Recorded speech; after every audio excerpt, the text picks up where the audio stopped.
नमः शिवाय दोस्तों, हर हर महादेव। स्वागत है आपका मेरे इस चैनल हर हर महादेव पे। आशा करता हूँ कि आप सकुशल होंगे।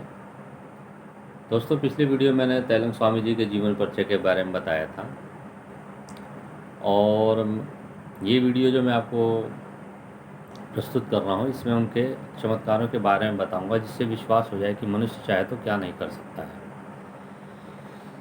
तेलंग स्वामी जी के देखिए चमत्कार में सर्वप्रथम मैं एक महान विभूति का वर्णन करूँगा, जिनका नाम है स्वामी रामकृष्ण परमहंस, जो कि माँ काली के उपासक थे और उनके पास भी दिव्य शक्तियाँ बहुत थी।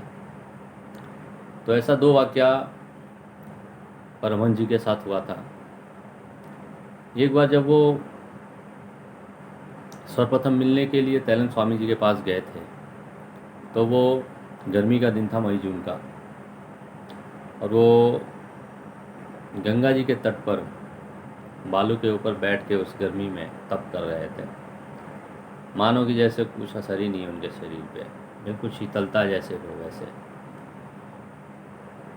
स्वामी परमहंस जी पहुँचे उनके पास, मिलन हुआ दोनों लोगों का, और तेलंग स्वामी जी ने स्वागत में उनको खीर प्रसाद रूप में दिया, और उनके चेहरे को तेज के देखते हुए परमहंस जी खीर खाते गए, खाते गए, खाते गए, खाते गए। पता ही नहीं चला कि कब वो 20 किलो खीर खा चुके थे। अब इससे अंदाज़ा लगा लीजिए कि उनके चेहरे में इतना तेज था, इतने मोहित हो गए थे स्वामी परमहंस जैसे साधक, कि वो 20 सेर खीर खा गए थे। तब जाके कहीं तेलंग स्वामी ने उन्हें हिलाया अपने हाथों से, तो चेतना में आए। और दूसरी बात है कि जब एक बार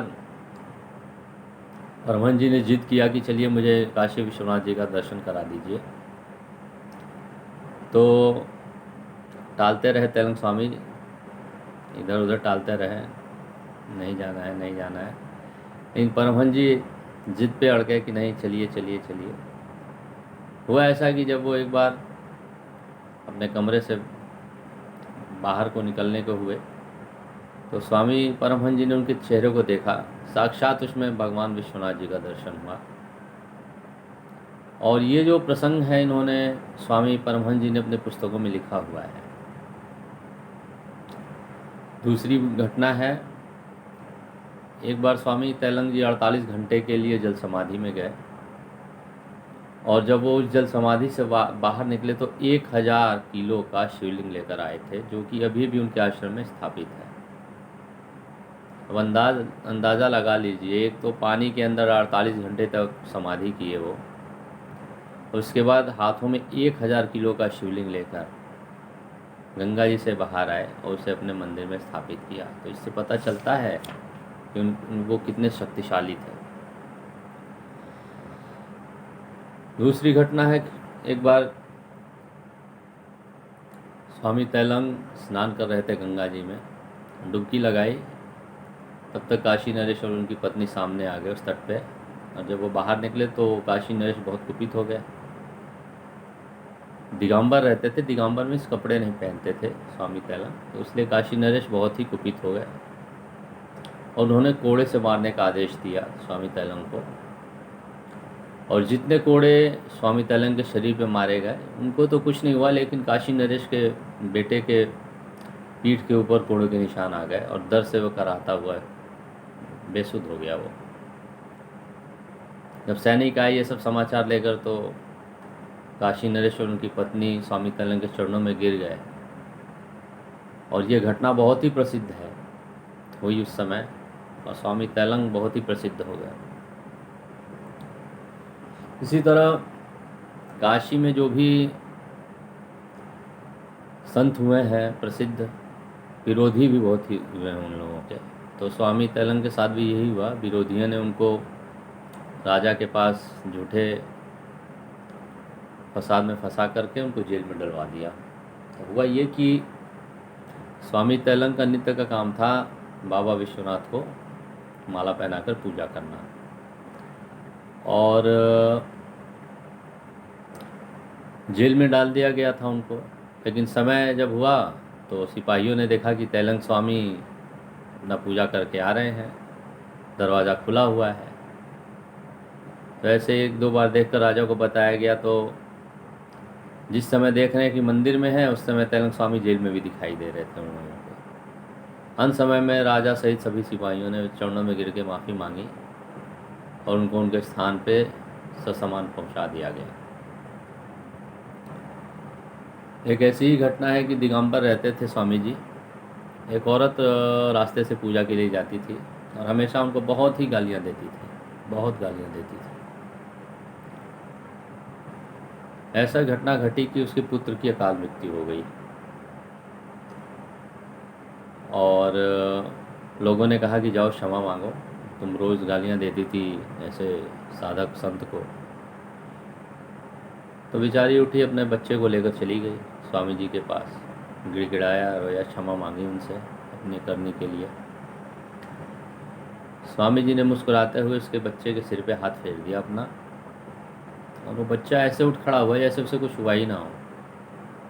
वैद्यों ने उसे मृत घोषित किया हुआ था। तो ऐसा माना जाता है कि देवादिदेव बाबा विश्वनाथ की कृपा से उनको मृत संजीवनी विद्या भी प्राप्त थी। तो ऐसे थे हमारे स्वामी तैलंग।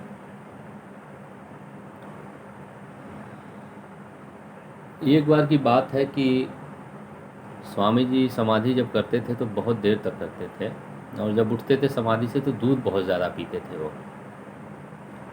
हुआ ऐसा कि उसी में से उनसे जलन खाए हुए एक व्यक्ति था, उस बाल्टी के दूध में चूने का पानी मिला दिया था उसने। स्वामी जी उठे समाधि से, वो चूने भरे बाल्टी में जो दूध मिला हुआ था उसमें उन्होंने पी लिया। स्वामी जी मुस्कुरा कर रह गए, लेकिन जिसने ये काम किया था चूना मिलाने वाला दूध में, उसके पेट में बहुत पीड़ा हुई और वो तड़पने लगा ज़मीन पे गिर के, और जाके दंडवत क्षमा मांगी, तब जाके उसका कहीं उपचार हुआ सही से। और एक जो मुख्य आपको बता दूं चमत्कार जो है स्वामी तैलंग का, कि जो माला वो बाबा विश्वनाथ को पहनाते थे गले में मंदिर में, और जब स्वामी जी बाहर मंदिर से आते थे, मंदिर प्रांगण से बाहर आ जाते थे, तो जो माला उन्होंने बाबा विश्वनाथ को चढ़ाई होती थी वो माला उनके गले में आ जाती थी। तो महादेव का ऐसा उनके ऊपर आशीर्वाद था कि प्रभु आशीर्वाद रूप में वो माला उनके गले में पहना देते थे। तो ये सब चमत्कार उनका मैं आपको इसलिए बता रहा हूँ कि स्वामी तैलंग जो हैं, उनकी जीवनी से बहुत कुछ सीखने को मिलता है आपको। कितने कष्ट सहे उन्होंने, कितने वर्षों तक तप किया, और तब जाकर कहीं महादेव की कृपा उनको ऐसी प्राप्त हुई कि वो देवतुल्य हो गए, सचल विश्वनाथ बन गए काशी के वो। तो उनकी जीवनी पढ़ता हूँ तो मैं भी दंडवत समर्पित हो जाता हूँ उनके चरणों में। तो आशा करता हूँ कि इनकी जीवनी से आप लोग भी बहुत कुछ सीखेंगे और महादेव की भक्ति में लीन होंगे, और बाबा विश्वनाथ की कृपा सदैव आप लोगों पे बनी रहेगी। और दोस्तों, ऐसी वीडियोस के लिए मेरे चैनल को लाइक, शेयर, सब्सक्राइब करिए और नोटिफिकेशन बेल प्रेस कर दीजिएगा। आशा करता हूँ मेरी ये वीडियो आपको बहुत ही पसंद आएगी, और धन्यवाद। हर हर महादेव। ओम नमः शिवाय।